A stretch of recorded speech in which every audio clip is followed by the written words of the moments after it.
Un día hubo algunas personas que nunca lo habían visto a él, que entraron por casualidad en la reunión o subieron a adorar en la fiesta de Pentecostés. Ellos habían oído tocante a él, así que ellos vinieron a uno de sus siervos y dijeron: Señor, quisiéramos ver a Jesús. Y por preguntarle a ese siervo les presentó a Jesús. Ahora, si Él es el mismo ayer, hoy y por los siglos, y ustedes han levantado sus manos que les gustaría verlo a Él, entonces, ¿por qué no lo podemos ver a Él? Esa es la pregunta. ¿Por qué no lo podemos ver a Él? Si Él es el mismo, entonces, ¿por qué no lo podemos ver? Ustedes levantaron sus manos como aquellos griegos, que a ustedes les gustaría verlo. Yo levanté mi mano, que a mí me gustaría verlo. Y Él prometió que Él estaría con nosotros y nunca nos desampararía. Yo estaré con vosotros siempre, aún hasta el fin de la consumación. Él siempre está aquí, el mismo ayer, hoy y por los siglos. Entonces, ¿cuál es el problema? ¿Por qué no lo podemos ver ahora? Si Él viene en nuestros medios esta noche. Ahora, si ustedes están aquí por primera vez, pudiera ser que no entiendan esto, pero yo quiero que ustedes bajen las cortinas del escaparate y se sienten quietamente por el resto de la reunión y escuchen atentamente esas palabras, promesas que yo les voy a leer a ustedes, escritas aquí en este papel, sacadas de la Biblia. Y yo les quiero leer algunas promesas y darnos cuenta si Él está vivo todavía o no, para ver si nuestra religión cristiana es la verdadera religión y si nuestra concepción pentecostal de ello es verdadera o si es falsa. Aún yo creo miren, aún en todo su error, yo todavía la escojo como la iglesia. Ahora, no es porque ellos son pentecostales. Pentecostés no es una organización. Ahora, ustedes bautistas y metodistas, recuerden eso. Católicos y presbiterianos, ustedes no pueden organizar a Dios. Ustedes no organizan a Dios. Pentecostés es una experiencia que metodistas, bautistas, presbiterianos, católicos y todos reciben. Ahora, yo siempre he dicho, si un hombre es católico y está dependiendo de la Iglesia Católica para salvación, él está perdido. Y si él es bautista y está dependiendo en la Iglesia Bautista para salvación, él está perdido. Si él es pentecostal y está dependiendo en la Iglesia Pentecostal para salvación, él está perdido. Pero si él es católico y está dependiendo en Jesucristo, él es salvo por fe, su propia fe. Si él es bautista o pentecostal y está dependiendo en Jesucristo para salvación, pues es por fe que ustedes son salvos y eso es por medio de la gracia de Dios, correcto.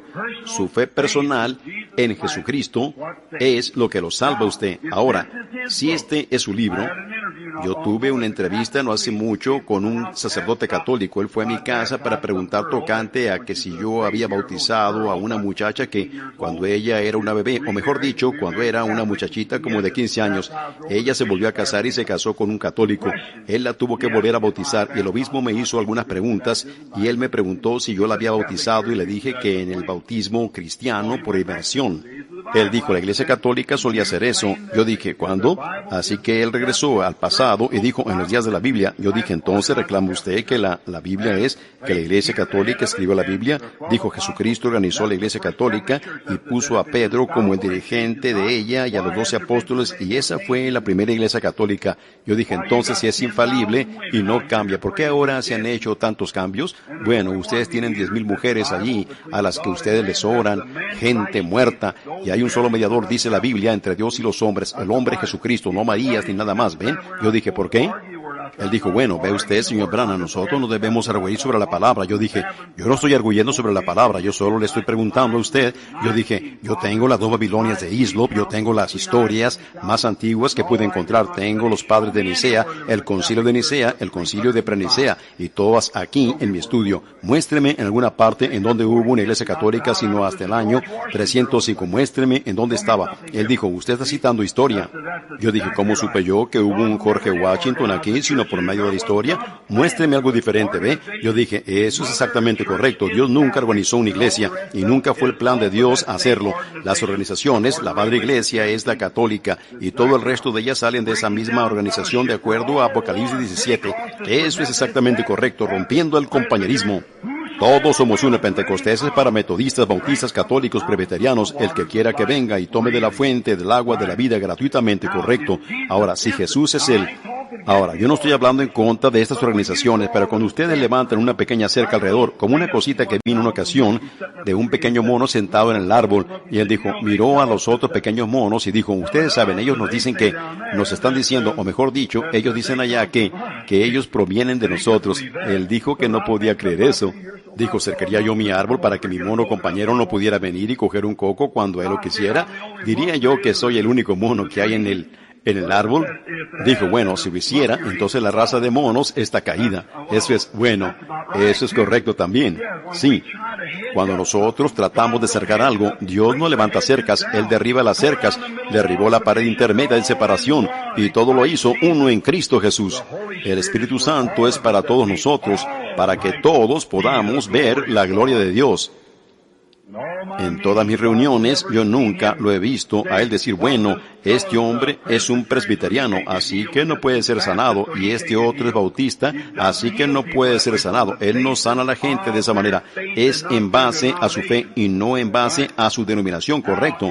Ahora, si él es el mismo ayer, hoy y por los siglos, la Iglesia Católica diría, seguro nosotros creemos eso en nuestra iglesia. Los bautistas dirían, nosotros creemos eso en nuestra iglesia. Los católicos dirían, nosotros creemos eso en nuestra iglesia. Ahora, si yo fuera a basar esta plática sobre la bautista, la iglesia de la cual yo salí, si yo la fuera a basar sobre la pentecostal, o si yo la fuera a basar sobre cualquier otra de las organizaciones pentecostales, vale más que me detenga. Eso es todo. Pero únicamente hay una cosa por hacer. Tiene que haber algo correcto y algo incorrecto. Esa es exactamente la verdad. Ustedes no pueden tener lo incorrecto y lo correcto al mismo tiempo. Nosotros tenemos un dólar falso porque fue hecho de un dólar real. Ahora, ¿cuál es la diferencia? ¿Cómo sabríamos entonces? La Iglesia Católica diría, nosotros somos la organización más antigua. La pentecostal diría, bueno, nosotros empezamos allá en el pasado, antes de la organización. Muy bien, sencillamente seguiríamos con todo esto. Los bautistas dirían, nosotros empezamos con Juan. Él fue el primer bautista, aún antes que llegara Jesús en la escena. Bueno, ustedes tendrían toda clase de argumentos, pero analicémoslo y démonos cuenta. Ahora, ¿qué si nosotros fuéramos al centro para buscar a Jesús, que Él es el mismo? Veríamos a un hombre venir con una túnica puesta, como Él lo usó, y pensáramos mentalmente que Él tenía cabello largo. Nosotros no tenemos registro de eso, que Él tenía cabello largo, no sabemos. Pero digamos que vimos a un hombre que se parecía al del cuadro que el artista pintó de Jesús, y él tenía cicatrices en sus manos, cicatrices en sus pies, y marcas de espinas y lo demás, y se parecía quizás al cuadro que Hoffman hizo de él, el rostro a los 33, o quizás a algunos de los otros, como el de Inspiración, o a algún cuadro. Ese todavía no pudiera ser Jesús, y les diré por qué. Porque ningún hombre verá a Jesús en la tierra en un cuerpo físico hasta que primero Él se vaya a la gloria, porque seremos arrebatados para encontrarlo a Él en el aire, correcto, porque Él dijo que en los últimos días habría falsos cristos y todo diciendo, he aquí, Él está en el desierto y en los aposentos, no lo creáis. Pero Él está aquí en la forma del Espíritu Santo, y el Espíritu que estaba en Cristo hará las mismas cosas que Él hizo, porque es la misma vida.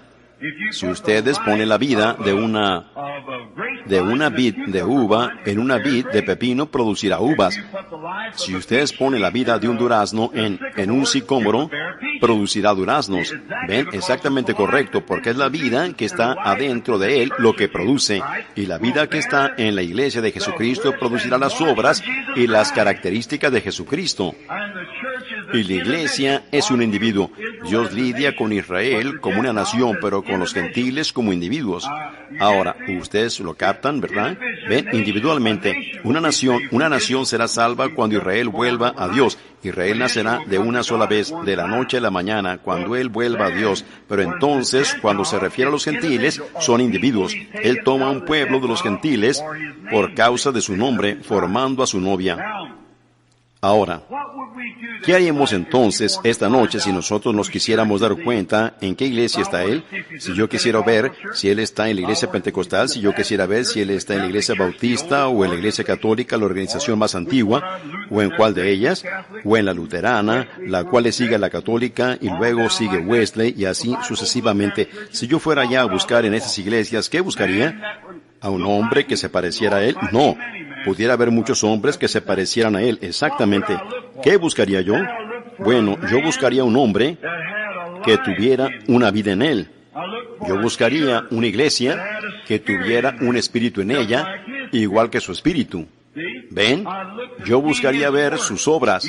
Él dijo, el que cree en mí, San Juan 14:12, el que cree en mí, las obras que yo hago, él las hará también. ¿Es correcto eso? Luego nosotros, él dijo, el que cree en mí, las obras que yo hago, él las hará también. Ahora, ustedes se encuentran en la traducción allá que dice mayores que estas, él hará. Él, pero de hecho la traducción correcta de ello es, yo tengo el diaglot enfático y dice, el que cree en mí, las obras que yo hago, él las hará también y más que estas, él hará. No mayores, porque ellos no pudieran hacer mayores.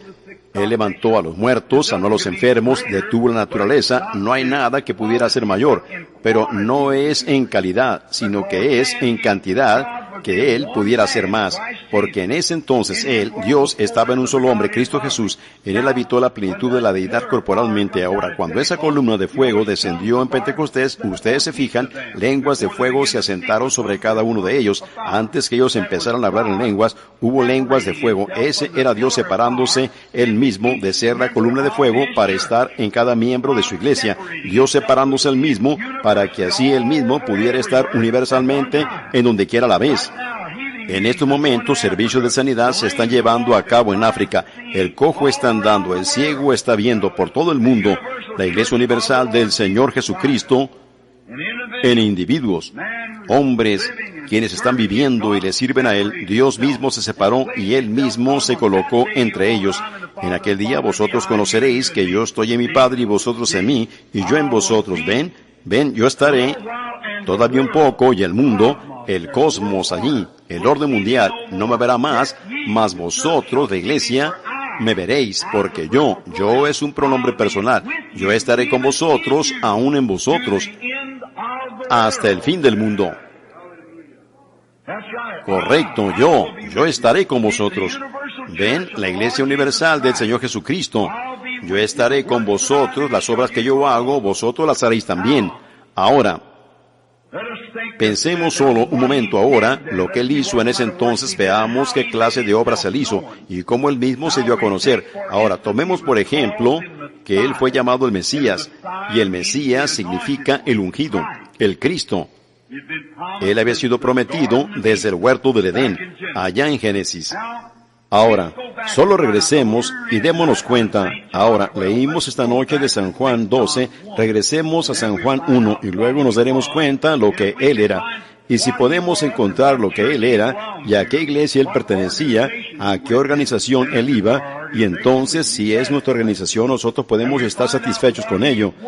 Y si nos damos cuenta lo que Él era y lo que Él era en aquel entonces y lo que Él hizo en aquel entonces, Él debería hacer la misma cosa y hacer la misma cosa hoy, porque Él dijo que lo haría. ¿Satisfaría eso a la iglesia? Ahora regresemos y démonos cuenta. Ahora yo citaré y ustedes lean.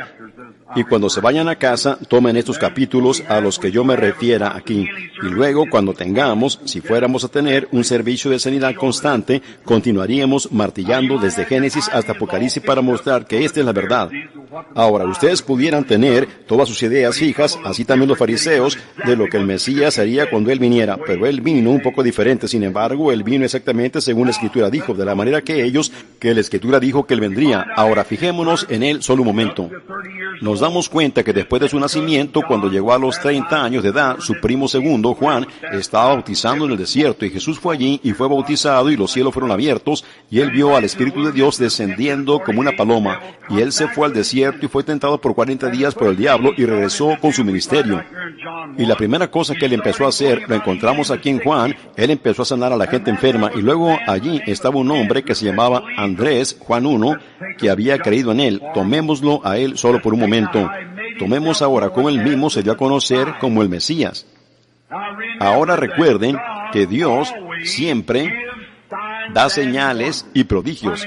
¿Cuánto creen eso? Ahora, en el Antiguo Testamento, ahora escuchen atentamente, solo no va a tomar mucho tiempo si podemos hacer que vean el mensaje. No habrá una sola persona aquí en una silla de ruedas. No habrá una sola persona enferma en este edificio en 40 minutos, contando desde ahorita, si ustedes escuchan atentamente y lo captan. Ahora, comprobémoslo. Eso es lo que la Biblia dice, probad todas las cosas. Miren, si Él hizo la promesa, Él tiene que cumplir la promesa. Y Dios, en el Antiguo Testamento, si un profeta profetizaba, o un soñador soñaba un sueño, de la manera que ellos se daban cuenta si eso era verdad o no, iban al Urim y Tumim.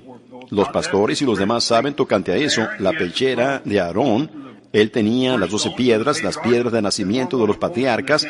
Estaba colgado en un poste en el templo, y cuando el profeta empezaba a profetizar, o el soñador contaba el sueño, no importaba cuán real sonaba, si no destellaba esa conglomeración de luces allí, lo sobrenatural no estaba obrando, así que ellos rehusaban el mensaje. A mí no me importa cuán bien sonaba, cuánto cuadraba con la teología del doctor fulano de tal, o cuánto cuadraba con esta iglesia o esa organización. Ellos lo condenaban porque lo sobrenatural no obraba. Amén. Me empiezo a sentir religioso. Sí, Señor. Donde hay un Dios sobrenatural, va a haber cosas sobrenaturales sucediendo. Aleluya. No lo puede evitar. Tiene que ser de esa manera. Ahora, fíjense. Miren, cuando ese sacerdocio cesó, el sacerdocio aarónico, entonces ese Urim y Tumim fue quitado, pero Dios tiene otro Urim y Tumim, lo cual es su palabra, la Biblia. Ahora, si Dios hace una promesa en la Biblia, y luego, si ustedes reciben eso, la promesa sobrenatural hará una manifestación sobrenatural, porque Dios vindicará su palabra. Absolutamente. Si no lo hace, entonces no es la palabra de Dios. Si no es, entonces si nuestra fe no es lo suficiente grande, no la nieguen. Si Dios hizo la promesa, digan, así es, pero yo no tengo la fe suficiente para hacerlo, que el otro hombre lo haga. Si yo no tengo la fe suficiente para empezar a caminar como Enoc lo hizo y tomar un paseo una tarde e irme a casa con Dios, yo nunca me pondré en el camino de alguien más que sí tiene la fe suficiente para hacerlo. Yo diré, alabado sea Dios por ese hermano, él salió caminando de la tierra. Yo sencillamente estoy agradecido por eso. Yo no lo puedo hacer, pero estoy agradecido que él sí lo hizo. Yo creo eso y no me quiero poner en el camino de alguien que tiene fe para hacer que la palabra de Dios sea confirmada. Ahora, tiene que venir de la palabra. Ahora, cuando vino Jesús, Él vino a lo suyo, a los judíos. Ahora nos damos cuenta que Él tenía una señal mesiánica que lo seguía a Él. Juan dio testimonio de ello y se miraba como una paloma, una luz, descendiendo del cielo. Él lo notó. Ahora, cuando esa luz o paloma entró al Hijo del Hombre, nos fijamos lo que sucedió. Andrés, empecemos con él. Nosotros, ahora, estoy en San Juan 1, el primer capítulo, nos damos cuenta que Andrés, tan pronto como creyó en el Señor Jesucristo, él fue a conseguir a Simón Pedro. Su nombre era Simón entonces. Y él le dijo a Simón, mira, tienes que ir y ver. Entremos en su conversación, ambos son pescadores. Yo puedo ver a Simón, quizás el mayor de los dos, sentarse en el lado de la barca y decir, Andrés. Ahora, tú sabes que ambos somos fariseos, por razón de que seguimos a nuestro anciano padre, quien era fariseo. Y yo recuerdo, Andrés, que antes que mi padre muriera, cuando yo todavía era un muchacho, un día, después de que habíamos pescado en el mar todo el día, llegamos, y papá había orado vehementemente para que obtuviéramos peces, y en la última hora pescamos los peces para nuestra comida para el día siguiente. Oh, yo puedo ver cómo mamá siempre estaba de rodillas orando, cómo confiábamos que Dios nos ayudara. Oh, seguro que sí, hermano Simón, yo recuerdo eso muy bien. Bueno, yo recuerdo, Simón, que mi padre me dijo un día, mientras él peinaba mi cabello hacia atrás con los dedos de su mano, y yo ponía mis manos sobre sus cabellos canosos. Y él dijo, Simón, hijo mío, yo siempre he deseado vivir para ver el día cuando nuestro liberador, el Mesías, venga. Pero me estoy envejeciendo ahora, así que me supongo que no seré capaz de verlo, Simón. Pero tú eres un muchachito, sin duda tú lo verás en tu día. Ahora, va a haber mucha confusión. Siempre la hay, Simón, justamente antes que lo sobrenatural suceda, sucederán muchas cosas falsas. Pero quiero que recuerdes esto, Simón, que cuando venga el Mesías hará la señal del Mesías. Y tú lo conocerás a él por la señal. Moisés así lo dijo. Pues Moisés dijo allá, en el capítulo de Deuteronomio, encontramos esto, que él dijo que el Señor, Deuteronomio 18:15, si ustedes lo quieren anotar para leerlo, lean el resto del capítulo, que el Señor vuestro Dios levantará un profeta como yo. Vendrá a suceder que aquel que no oiga a este profeta será cortado de entre el pueblo, ¿ves? Ahora, él dijo, ahora recuerda, Simón, quizás haya grandes predicadores dinámicos que se levantarán, quizás haya grandes hombres que se levantarán, pero recuerda que como judíos sabemos que Dios nos está enviando un profeta Mesías. Y la razón, ahora, no hemos tenido un profeta por 400 años desde Malaquías, pero cuando el Mesías venga, Él será un Dios profeta. Lo conoceremos a Él por eso. Ahora, no te olvides de eso, Simón. Ahora Él dijo, Andrés, tú pudieras decir que ese es un gran hombre, que Él puede mantener a la gente en suspenso, pero para mí Él tiene que ser un profeta, porque el Mesías, y yo te oía hablar tocante a ese hombre en el desierto y lo demás de Juan, Él quizás sea un profeta también, yo no sé, pero este Mesías será un Dios profeta. Él será un profeta y más. Él será más que un profeta. Él será un profeta y más. Yo iré contigo algún día. Yo me puedo imaginar ver a Andrés entonces irse al servicio para oír a Jesús de Nazaret. Y él regresó a casa y le contó a él algunas cosas que sucedieron. Así que al día siguiente quizás Simón decidió que iría. Y ustedes recuerden que a él se le dio las llaves. A Simón se le dieron después. Él era un hombre ignorante. Él no salió de ninguno de los seminarios ni de las escuelas bíblicas de ellos. Él ni siquiera podía firmar su propio nombre. Simón Pedro, la Biblia dice que era del vulgo y sin letras. Pero ellos le reconocían que él había estado con Jesús. Ahora, esa es la cosa principal. Ese es el verdadero Pentecostés, ¿ven? Ahora nos damos cuenta que él fue allá y quizás acompañó a Andrés, y una gran multitud de gente había por donde quiera, y tan pronto como él vio al Señor Jesús, se preguntaba si él era el Mesías. Miren, nosotros nos vamos a dar cuenta lo que era el Mesías. Y tan pronto como él entró en la presencia del Mesías, él lo miró a él y le dijo, tu nombre es Simón, y tú eres el hijo de Jonás. Oh, hermanos, eso fue suficiente para él. No únicamente él sabía quién era él, él conocía a ese anciano padre piadoso quien le había dicho lo que él sería. Eso lo concluyó para siempre. Ese era el Mesías. Sí, Señor. Si ese era el Mesías ayer, dándose el mismo a conocer a lo suyo, ese es el Mesías hoy día, dándose el mismo a conocer a lo suyo. Recuerden, a lo suyo. Vamos a entrar a eso en un momento. Ahora, ¿qué era eso? Había muchos parados allí, quizás que no entendían eso. Pero Simón reconoció porque él estaba esperando a ese tipo de persona. Él fue guiado por el Espíritu. Él reconoció por la Escritura que ese era exactamente el Mesías. Él no únicamente lo conocía a él, sino que conocía a su Padre, y él los llamó a ambos por sus nombres. Y allí estuvo un hombre llamado Felipe. Y Felipe dijo, oye, ese es. Yo sé que ese es el Mesías. Y se fue rodeando la montaña, 15 millas, rodeando la montaña para encontrar a un amigo para decirle al respecto. Hay algo al respecto.